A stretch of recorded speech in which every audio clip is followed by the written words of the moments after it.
भक्तजनों, जय श्री राम, जय हनुमान, जय बृहस्पति भगवान। चामुंडा भक्ति आस्था आज आप लोगों के समक्ष बृहस्पतिवार पूजन विधि प्रस्तुत कर रहा है, जिसे सुनिए और उसका पालन कीजिए तथा भगवान बृहस्पति देव का पुण्य प्राप्त कीजिए। चलिए आप लोगों को बृहस्पतिवार पूजन विधि के बारे में बताते हैं, जो कि कुछ इस प्रकार से बृहस्पतिवार के दिन जो भी नर नारी व्रत रखे उनको चाहिए कि वह दिन और रात में एक बार भोजन करें, क्योंकि इस दिन बृहस्पति भगवान का पूजन होता है। भोजन पीले चने की दाल आदि का करना चाहिए, नमक नहीं खाना चाहिए। पूजन में पीले फूलों और पीले चंदन का प्रयोग करना चाहिए। पूजन के बाद प्रेम पूर्वक गुरु महाराज की कथा सुननी चाहिए। इस व्रत को करने से मनवांछित फल की प्राप्ति होती है और बृहस्पति महाराज अति प्रसन्न होते हैं। धन, पुत्र, विद्या तथा इच्छा फलों की प्राप्ति होती है। आपकी मनोकामना पूर्ण होती है और परिवार को सुख शांति मिलती है। इसलिए यह व्रत सर्वश्रेष्ठ और अति फलदायक तथा सभी स्त्री पुरुषों के लिए है। इस व्रत में केले के वृक्ष का पूजन करना चाहिए। कथा व पूजन सत्य, मन, क्रम, वचन से शुद्ध होकर जो इच्छा हो बृहस्पति देव से मांगना चाहिए। बृहस्पति देव उसकी इच्छाओं को अवश्य पूरा करते हैं, ऐसा विश्वास रखना चाहिए। चलिए हम आप लोगों को गुरु महाराज की कथा सुनाते हैं, जो कुछ इस प्रकार से है। प्राचीन काल की बात है। एक समय भारतवर्ष में एक राजा राज करता था, जिसके पास अन्न और सोने चांदी की कमी न थी। राजा बड़ा प्रतापी व दान देने वाला था।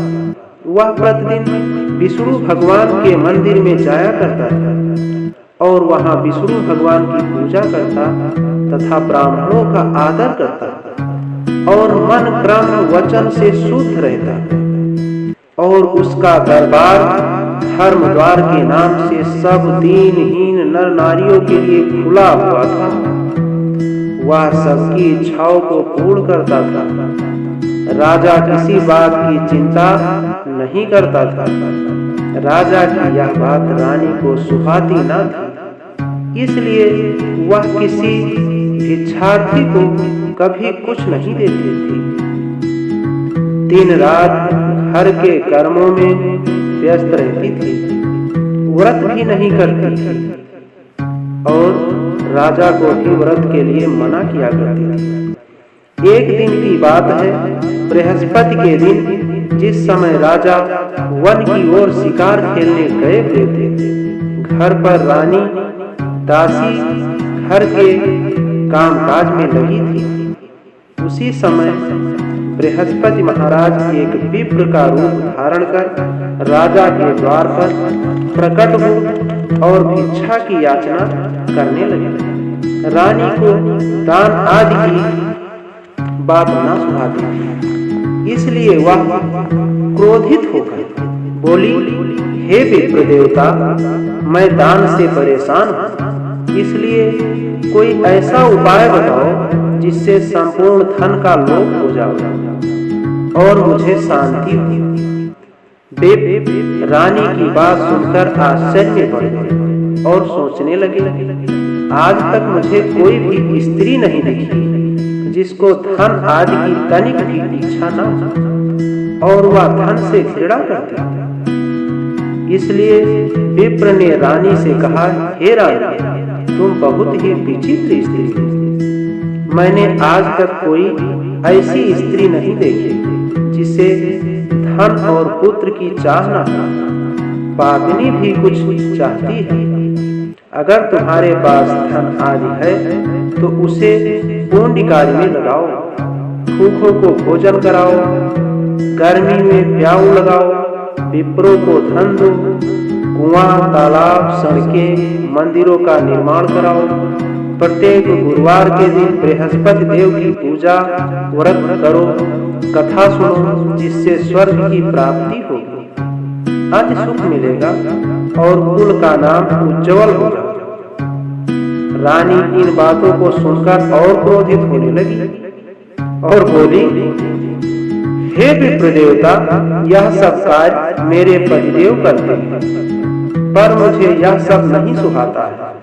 इसलिए आप इस तरह के सुझाव को मेरे सामने प्रस्तुत न करें और यह उपाय बतावे जिससे संपूर्ण धन नष्ट हो जाए। तो विप्र देवता अति चिंतित हुए, पर रानी चाहती थी कि उसके पास से सारा धन चला जाए। विप्र ने कहा, हे रानी, जब स्वयं यही चाहती हो तो ऐसा ही होगा। मैं तुमको उपाय बताता हूँ। तुम बृहस्पति के दिन घर लिपना पोतना, साफ सफाई करना, केशों को धोना, बालों को धोना व स्नान कर राजा से कहना कि वह हजामत बनवाए और भोजन में मांस, मदिरा, प्याज खाना, धोबी को कपड़े धुलने को देना, घर की सफाई करना। इस तरह 7 गुरुवार करने से तुम्हारा संपूर्ण धन नष्ट हो जाएगा। ऐसे वचन सुनकर रानी अत्यंत प्रसन्न हुई और प्रथम गुरुवार के दिन से ही विप्र के आदेशों पर चलना शुरू कर दिया। गुरुवार के दिन जल्दी सोकर उठी, फिर झाड़ू लगाई, तत्पश्चात लिपवाया पुतवाया, केश धोने के बाद स्नान किया, भोजन बनाने के बाद चूल्हे के पीछे रख दिया, राजा से हजामत बनवाई। वह सब बृहस्पतिवार के दिन ही यही करती रही। 4 गुरुवार ही बीतने न पाए, धीरे धीरे संपूर्ण धन लोप हो गया। धन के अभाव में राजा रानी चिंतित हुए, क्योंकि अब उनके पास खाने को भी न रहा और तरसने लगे। बीमारियों ने भी आ घेरा। गरीबी में आटा गीला होने से राजा ने आत्महत्या करने की सोची। यह सब रानी के कारण हुआ, इसलिए रानी लज्जित थी। रानी ने राजा को ऐसा करने से रोका और समझाया कि राजा के लिए यह सब बात नहीं सुहाती है। मनुष्य को दुख सुख दोनों भोग करना चाहिए। रानी के विचार सुन राजा प्रसन्न हुआ और रानी के सम्मुख बाहर जाने का प्रस्ताव रखा। उसने कहा, मैं यहाँ कोई कार्य नहीं कर सकता। देश चोरी परदेश भीड़ के बराबर है, इसलिए तुम्हारी क्या राय है? रानी ने ऐसा करने की अनुमति दे दी और राजा परदेश चला गया। वहां वन में लकड़ी काटकर शहर में बेचने लगा। उस पर अनेकों मुसीबतें पड़ने लगी और वह सत्यवान के समान जीवन व्यतीत करने लगा। राजा के घर रानी दासियों की तरह पीड़ित रहने लगी। रानी सोचती थी, बड़ बड़ाई ना करे तो पीछे पछताए, इसलिए वह अपनी शेष आयु पानी के घूंट पीकर व्यतीत करने लगी। कई दिनों तक भोजन नहीं मिलता था। एक दिन रानी को जब बिना भोजन के 7 दिन व्यतीत हो गए तो उसने दासी से कहा, अरे दासी, यहाँ पास ही मेरी बहन रहती है, तू उसके पास जाकर कुछ अन्न ले आ, जिससे कुछ समय कट जाएगा। रानी की आज्ञा पाकर दासी बहन के यहाँ गई। उस समय वह बृहस्पति देव की कथा में लीन थी। दासी ने रानी की बात को उसके सम्मुख कई बार दोहराया, लेकिन उसे कोई उत्तर न मिला। वह बृहस्पति महाराज की कथा में लीन थी, जिससे उसे दासी की आवाज ही न गूंजी। क्रोधित हो महल की ओर वापस चल दी। पहुंचने पर वह बोली कि तुम्हारी बहन तो बहुत अमीर है, इन छोटों की ओर जरा भी ध्यान नहीं करती। मैंने तुम्हारी बात को कई बार दोहराई, परंतु वह मुंह से हाँ न कही। रानी ने कहा, दासी, इसमें किसी का क्या दोष है? आपत्ति आने पर अपने भी पराये हो जाते हैं। दुष्ट व मित्र की परख इसी समय की जा सकती है, जो भगवान चाहेगा वही होगा। कोई भी भाग्य तो नहीं बदल सकता है, यह सब तो हमारी किस्मत का फल है, भोग रहे। ऐसा कहकर उसकी आंखों में आंसू आ गए। बृहस्पति महाराज की कथा के पश्चात उसे दासी का ख्याल आया। जब वह वहीं न दिखी तो अत्यंत दुखी हुई। वह बहन के घर आई और बोली कि मैं बृहस्पति की कथा में लगी थी। बृहस्पति की कथा के समय न बोलते हैं न उठते हैं, इसलिए मैंने तुम्हारी दासी से कुछ नहीं कहा। बताओ, उसके भेजने का क्या कारण? उसने कहा, मैंने कुछ अन्न लाने के लिए भेजा था। इस समय मेरे पास खाने को कुछ भी नहीं है। बहन ने कहा, बृहस्पति देव सब इच्छाओं को पूर्ण करते हैं। देखो, शायद तुम्हारे यहाँ कुछ गल्ला पड़ा हो। उसने जाकर देखा तो वहाँ एक कोने में अन्न का ढेर मिला। उसे बड़ा आश्चर्य हुआ। दासी रानी से बोली कि मैं तो अन्न के अभाव के कारण ही तो मैं नित्य व्रत कर रही हूँ, परंतु बृहस्पतिवार के व्रत की विधि व कथा पूछ लो तो अत्यंत अच्छा होगा। रानी के पूछने पर उसने बृहस्पति की कहानी इस तरह बताई कि एक समय की बात है कि एक गरीब विप्र था, जो संतान के अभाव से बहुत चिंतित था। उसकी स्त्री दरिद्र थी। वह बिना स्नान व पूजा किए हुए ही भोजन करती थी, उसके बाद और सब काम करती। इससे विप्र और भी दुखी था। उसने अपनी पत्नी का बहुत समझाया, परंतु वह नहीं मानती थी। विप्र एक मंदिर का पुजारी था और वहीं पर रहता भी था। भगवान की कृपा से उसकी औरत के गर्भ में हुआ और कुछ मास बाद उसको एक कन्या पैदा हुई। कन्या दिन प्रतिदिन बड़ी होने लगी। वह लड़की रोजाना नहाकर विष्णु भगवान की पूजा तथा प्रति गुरुवार को व्रत करती थी। पूजा के बाद रोजाना पाठशाला जाया करती थी। जाते समय एक मुट्ठी भर जौ ले जाती थी, जिसे वह रास्ते में बिखेर दिया करती थी। बृहस्पति महाराज की कृपा से वह जौ सोने में परिवर्तित हो जाया करते थे और वह लड़की घर लौटते समय उन जौ को बीन लेती थी। एक दिन लड़की सूप में जौ साफ कर रही थी। पिता बोले, सोने के जौ फटकने के लिए सोने का सूप शोभा देता है। गुरुवार को लड़की ने व्रत रखा और गुरुदेव से सोने के सूप की मांग की। गुरुदेव जी ने लड़की की बात स्वीकार कर ली। जब पुत्री पाठशाला से लौटते समय अपने बिखरे हुए जौ उठाती थी, तभी उसे एक सोने का सूप मिला। वह उसे भी उठा लाई और अधिक खुश थी। फिर सोने के जौ सोने के सूप में साफ करने लगी, परंतु उसकी माँ की आदत फिर भी न बदली। एक दिन जब वह जौ साफ कर रही थी, उधर से राजकुमार आया और उसकी नजर उस लड़की पर गई। उसे देखकर मुग्ध हो गया और घर में परेशान सा था। बिन कुछ खाए पिए बगीचे में घूमने लगा। राजा ने राजकुमार के पास जाकर पूछा, तुम परेशान क्यों हो? तुम्हें क्या कष्ट है? उसे बताओ, मैं उसे दूर करने का उपाय करूंगा।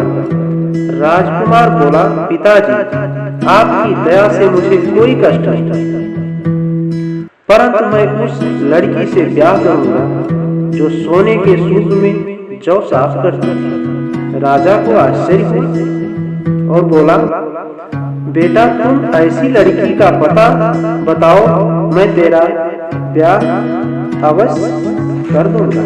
राजा ने मंत्री को विप्र के पास भेजा और मंत्री ने विप्र को सब बात बता दी। वह अपनी लड़की की शादी राजकुमार के साथ करने को तैयार हो गया। कुछ समय बाद लड़की की शादी का समय निकट आया तो विप्र को धन की अत्यधिक चिंता हुई, जिससे कि वह अपनी लड़की की शादी राजकुमार के साथ धूमधाम से कर सके। वह एक सेठ के पास गया और ब्याज पर रुपए उधार ले आया।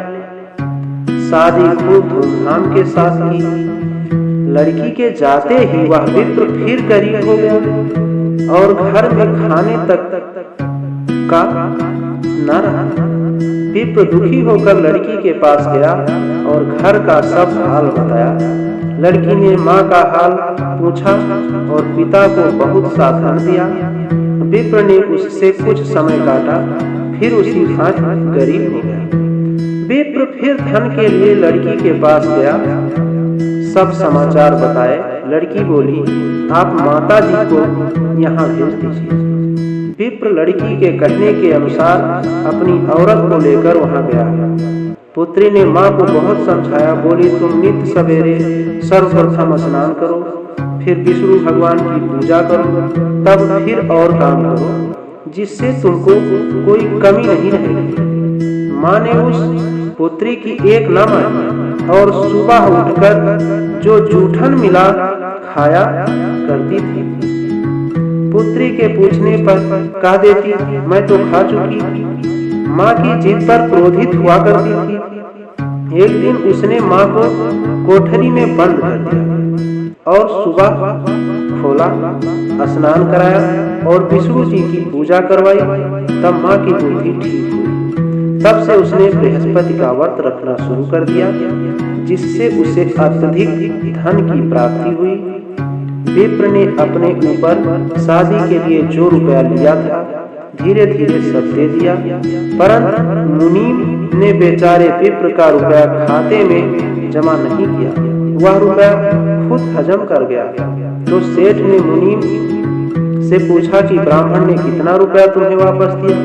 तब मुनि खाता देखने लगा और सेठ से बोला कि हे सेठ, उसने अभी हमें एक पाई भी नहीं चुकाई।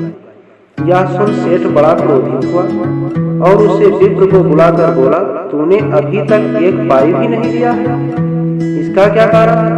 विप्र साहूकार से बोला, मैंने मुनीम को एक पाई चुका दी, अब हमारे ऊपर आपका कोई उधार शेष नहीं। साहूकार बोला, अगर तूने रुपया दे दिया होता तो खाते में जमा होता। रुपया किसके सामने दिया, इसका कौन गवाह? विप्र बोला, मेरा कोई भी गवाह नहीं। मैं जिस ईश्वर की पूजा करता हूँ वह जगदीश मेरा गवाह है। सेठ ने क्रोधित हो विप्र को घर से निकाल दिया और बोला, शीघ्र ही रुपया चुकाओ, नहीं नालिश कर दूंगा। विप्र ने कई मास बीतने पर रुपया नहीं दिया, क्योंकि वह सब दे चुका था। सेठ ने विप्र के ऊपर नालिश कर दी। जब वह राजा के सामने पेश किया गया तो सेठ ने कहा, मैंने इसको कर्ज में रुपया दिया था, इसने अभी तक मुझे कुछ नहीं लौटाया और कहता है कि मैंने आपकी रकम लौटा दी, अब कैसा रुपया? जब मुनीम से पूछा गया तो मुनीम बोला, अभी इसने कुछ नहीं लौटाया, खाते भी इसके गवाह हैं, इसने अभी तक कुछ रुपया नहीं दिया। विप्र बोला, हे राजा, मैंने मुनीम को सारा रुपया दे दिया है, इसके लिए हमारे जगदीश गवाह। विप्र के बयान के अनुसार जगदीश को 3 बार आवाज दी गई। बृहस्पति देव ने अपने भक्त पर मुसीबत और लगन देख हुए स्वयं साधु के रूप में जगदीश के नाम पर तीसरी बार आवाज देने पर प्रकट हो गए। बोले, मैं जगदीश हूँ, मेरे सामने ही इसने सेठ के रुपए दे दिए। वह खाते के पन्ने व नंबर भी बता दिया जिसमें विप्र के सब रुपए जमा हुए थे। बृहस्पति देव ने इतना बताया और लोग सब आश्चर्य में पड़ गए, यह जगदीश कैसे यहाँ आए। सेठ और मुनि अपना साबुन लेकर वापस चले गए। विप्र मरने पर स्वर्ग को प्राप्त हुआ। उन्हीं ने बताया कि बृहस्पतिवार का व्रत रखने से मन चाहे फल मिलते हैं। उस दिन से रानी और दासी बृहस्पति की पूजा तथा व्रत करने का निश्चय किया। रानी और दासी ने गुरुवार के दिन व्रत रखा। दासी पड़ोस से चने की दाल और गुड़ मांग लाई और उसी से गुरुदेव महाराज का पूजन किया। खाने में पीले भोजन की जरूरत हुई, जिसके लिए रानी और दुखी हुई। गुरुदेव महाराज दोनों के प्रेम को देखकर बहुत खुश हुए और उनका कष्ट देखा न गया, तो रानी के द्वार पर 2 थाल में पीले भोजन को लेकर प्रकट हुए। दासी को दोनों थाल देते हुए गुरुदेव ने कहा, ये भोजन तुम्हारे और रानी के लिए इतना कहकर गुरुदेव महाराज लोग। दासी अत्यंत खुश हुई और उसने रानी से खाना खाने को कहा।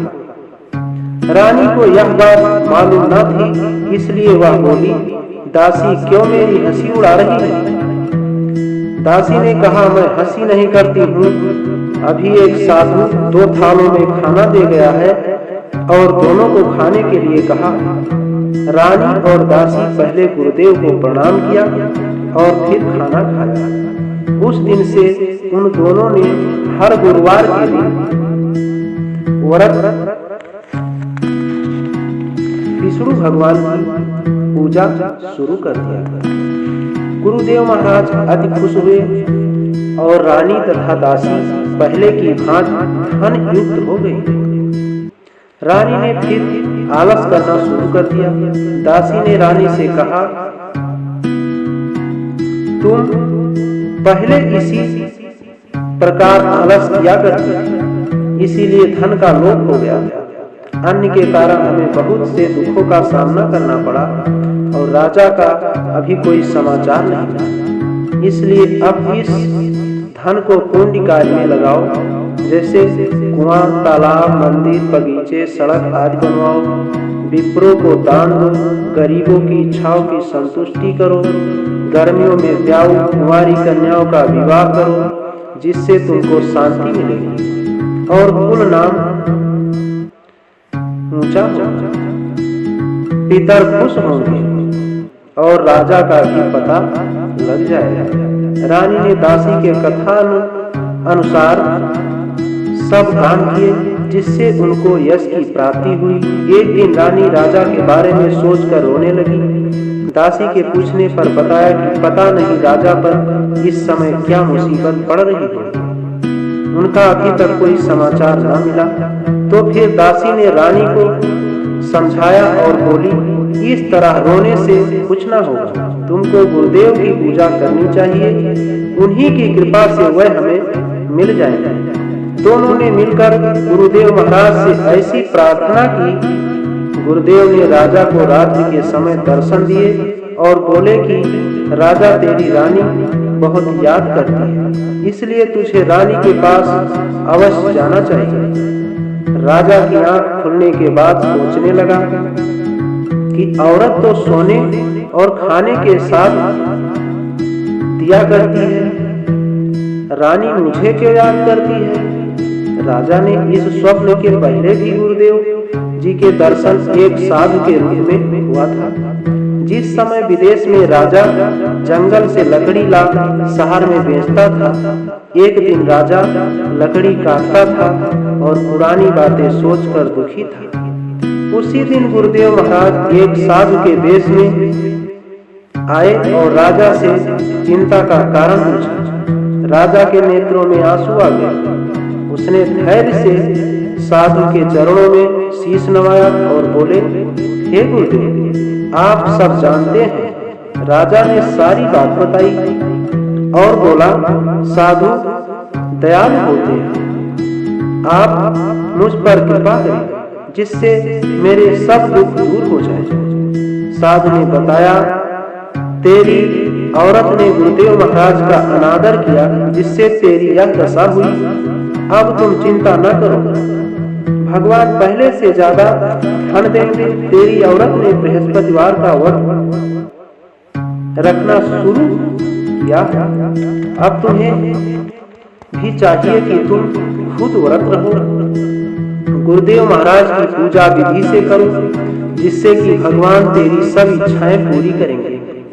अब तुम चिंता न करो। राजा ने साधु को खुश देखकर बोला कि मेरे पास इतना धन भी नहीं है जो मैं रानी के समाचार जान सकूं। साधु ने राजा को बृहस्पति देव की कहानी सुनाई और लोग राजा को गुरुवार के दिन दूना धन मिला जिससे उसने विष्णु की पूजा की, परंतु कथा को भूल गया। एक दिन उस नगर के राजा ने विशाल यज्ञ किया और नगर में यह सूचना दे दी कि कोई व्यक्ति अपने घर में चूल्हा न जलाए। सभी लोग राजा की आज्ञा अनुसार आज्ञा का पालन किया, परंतु उस बेचारे लकड़हारे को वहां पहुंचने में देर हो गई, इसलिए राजा उसे भोजन करा रहा था। रानी की निगाह उस स्थान पर पड़ी जहां उसने अपने जेवर रखे थे। वहां पर कुछ भी न दिखने पर रानी आश्चर्य में पड़ गई और लकड़हारे को चोर समझकर उसे जेल में बंद कर दिया। जेल खाने में लकड़हारे ने सोचा कि मैंने कौन सा पाप किया जिसके कारण नित्य नई मुसीबतें आती। तब उसी साधु की याद आई जो जंगल में था। उसकी मुसीबत देखकर गुरुदेव जी फिर साधु के वेश में प्रकट हुए और कहा कि अरे मूर्ख, तुमने गुरुदेव महाराज की कथा नहीं कही जिसके कारण तुझे यह कष्ट मिला। चिंता न कर, अब की बृहस्पति को इस जगह पर कुछ धन मिलेगा जिससे गुरुदेव का पूजन करना सब कष्ट दूर हो जाएंगे। साधु यह कहकर लोप हो गया। राजा को गुरुवार के दिन उसी जगह पर धन मिला जिससे उसने कथा आज किया तो गुरुदेव महाराज खुश हुए और उस देश के राजा से स्वप्न में कहा कि हे राजा, तुमने जिस आदमी को जेल में बंद किया है वह चोर नहीं है। रानी के जेवर उसी जगह रखे हैं, इसलिए उसे छोड़ दो, नहीं तो तुम्हें भस्म कर दूंगा। राजा ने सुबह होते ही रानी के जेवरों को उसी जगह पर पाया। लकड़हारे के पास जाकर क्षमा मांगी और उसे राजा की पोशाक में करके उसे अपने देश को गुरुदेव की आज्ञा अनुसार वापस भेज दिया। राजा अपने देश में पहुंचा तो आश्चर्य हुआ, क्योंकि अब वहां पहले से अधिक तालाब, बाग, धर्मशालाएं, मंदिर, कुएं आदि थे। राजा के पूछने पर पता लगा कि वह रानी और दासी के हैं। तब राजा को आश्चर्य हुआ और क्रोध आया। रानी को जब राजा का समाचार मिला तो वह द्वार पर आई और पति से मिलकर बहुत खुश हुई। राजा ने क्रोध में आकर अपनी तलवार निकाली और पूछा, यह धन कहाँ से आया? तब रानी बोली, यह धन गुरुदेव के व्रत से प्राप्त हुआ है। राजा का क्रोध शांत हुआ और उस दिन से 3 बार गुरुवार की कथा और पूजन करना शुरू कर दिया। नित्य व्रत करने लगा। राजा के पास हर समय चने की दाल रहती थी। राजा एक दिन अपनी बहन के घर जा रहा था। रास्ते में एक मुर्दा मिला जिसे कुछ लोग शमशान लिए जा रहे थे। राजा ने उनको रोका और बोले, आप मेरे गुरुदेव महाराज की कथा सुन लीजिए। वह सोचने लगे कि यह बड़ा मूर्ख है, हमारा तो आदमी मर गया और उसे शरारत सूझी है। परंतु कुछ लोग सुनने के लिए राजी हो गए। राजा ने चने की दाल लेकर फिर कथा शुरू कर दी। तब बीच में मुर्दा हिलने लगा और वह राम राम कहकर खड़ा हो गया। तब राजा ने चने की दाल दी और व्रत व पूजा के लिए आदेश दिया। सब अपने घर चले गए। मार्ग में राजा को एक औरत मिली। उसके लड़के को सांप ने डस दिया था, वह रो रही थी। राजा ने उसे भी बृहस्पति की कथा सुनने को कहा, परंतु पहले वह औरत राजी न हुई, बाद में राजी हो गई और कथा के अंत में पुत्र अच्छा हो गया। राजा ने औरत को चने की दाल दी और व्रत करने को कहा। राजा बहन के घर चला। आगे एक किसान मिला जो खेत जोत रहा था। राजा ने उसे कथा सुनने को कहा। तब वह बोला, जाओ तुम अपना काम करो, हम इस समय कुछ नहीं सुनेंगे, जब तक खेत जोत लूंगा। राजा आगे बढ़ा तो एक बैल चोट लगने से गिर गया और उसके सिर में दर्द हुआ। जब उसकी माँ खाना लेकर आई और पुत्र से हाल जाना तो राजा के पास गई और बोली, मैं कथा सुनूंगी। राजा ने उसे कथा सुनाई, जिससे किसान और बैल ठीक हो गए। राजा बुढ़िया से गुरुवार की कथा व्रत करने को कहा। राजा बहन के यहाँ पहुंचा तो बड़ा आदर सत्कार हुआ। सवेरे राजा सोकर उठा तो देखा सब लोग भोजन कर रहे हैं। बहन से पूछा तो पता चला यहाँ सब लोग पहले भोजन बाद में काम करते हैं। राजा बोला, यहाँ कोई ऐसा व्यक्ति है जिसने भोजन न किया हो? मैं ऐसे आदमी को कथा सुनाऊंगा। बहन बोली, यहाँ ऐसा कोई व्यक्ति नहीं। मैं पड़ोस में देखती हूँ। पड़ोस में एक किसान का पुत्र था जो बीमार से बहुत दिनों से खाना नहीं खाया। राजा ने वहां जाकर बृहस्पति की कथा सुनाई, जिससे उसके पुत्र का बुखार ठीक हो गया और बाद में सब लोगों ने भोजन किया। राजा बहन से बोला, मैं घर वापस जाऊंगा, तुम भी तैयार हो जाओ। सास ने बहू को जाने को कहा, परंतु पुत्र को नहीं। राजा बोला, जब पुत्र नहीं जाएगा तो बहन जाकर वहां करेगी, क्या करेगी? सास ने लड़के को जाने के लिए इसलिए मना किया क्योंकि राजा के कोई संतान न थी। राजा दुखी हो अकेला लौट आया।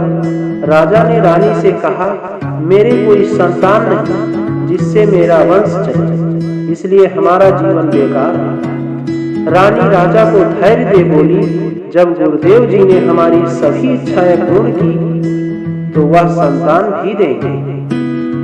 रानी के कुछ माह बाद गर्भ हुआ, जिससे पुत्र की प्राप्ति हुई। राजा ने रानी से कहा, औरत बिना पुत्र रह सकती है, परंतु जब मेरी बहन आए तो उससे कुछ न कहना। रानी बोली, ठीक है। राजा की बहन को जब यह हाल मिला तो बधाई संदेश लेकर आई। रानी बोली, घोड़ा चढ़ नहीं आई।